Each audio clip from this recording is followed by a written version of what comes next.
Hi guys, welcome back to our channel. So pag-uusapan natin ngayon ang buhay dito sa syudad. Syempre, bilang isang probinsyana at bilang bago pa lang dito sa syudad, kasi dati nung after kong mag-graduate ay nag-syudad na rin ako, pero umuwi din ako noon kasi wala na nga akong kasama. Umuwi na yung pinsan ko, so umuwi na din ako. Then after that nga po ay nag-work ako dun sa probinsya namin. And then ngayon ay hindi na ulit sa syudad. So, yung adjustment ko. Siguro madali lang din yung naging adjustment ko dito kasi nga super stress na rin naman ako dun sa lugar namin, sa probinsya. Hindi rin naman kasi ako masyadong nakakalabas dun kasi alam niyo na, feeling ko kasi nakikismis ako pag nandun ako. Ayun lang. Na feeling ko na na basta I'm not comfortable, pero syempre comfortable naman ako sa may mismong bahay namin doon, pero halimbawa kapag lumalabas ako ganyan, yun kapag nakikita nila ako ganyan, feeling ko talaga may mga masasabi sa akin ganyan. Unlike dito kapag nandito ka sa syudad, gumala ka ganyan, labas ka, hindi ka kasi kilala ng mga tao dito.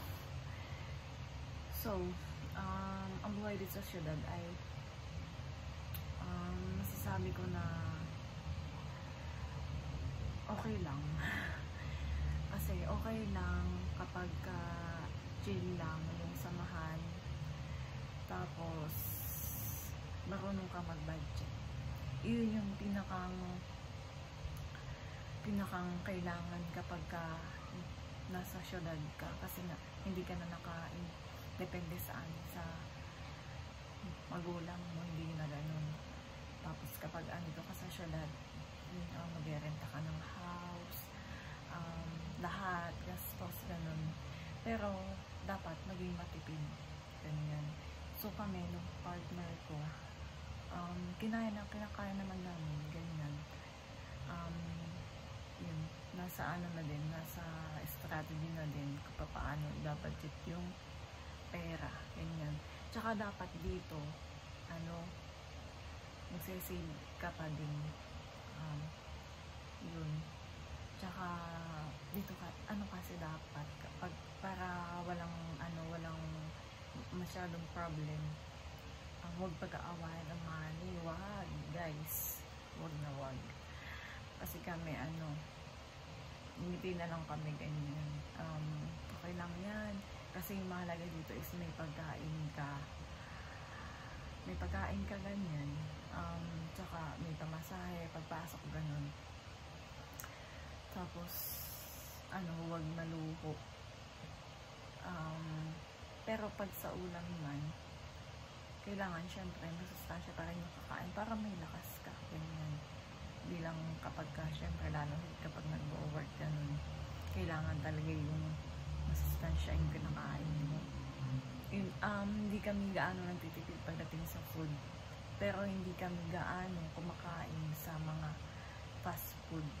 So much better nagluluto na lang kami kasi halimbawa yung worth 100 pesos na karne, okay sa amin yun. Dalawang ulaman na namin yun. Tsaka bumibili rin naman kasi kami dito ng mga, alam niyo yung mga egg, yung mga tuyo, mga dilis, ganyan, mga noodles, ganyan, mga delata, ganun. And then, kasi yung budget namin, pambili lang talaga yun ng ulam, ganyan, nakabudget yun. Tsaka yung mga kailangan sa kusina, nabili na namin yun para good for 2 weeks, para bago pagsahod, magkasya nga yung budget, ganyan. Tapos nakabukod na yung mga pamasahe, nakabukod na yun nga yung pang-ulang-ulang ganyan, tsaka yung allowance. So yung ganun yung life namin. And then by next vlog is magda-daily vlogs kami dito, kung anong ginagawa namin dito sa bahay. Pero wag naman sa mga workplace ganyan, kakayatin kasi mag-vlog dun. So bali dito na lang. So yun lang.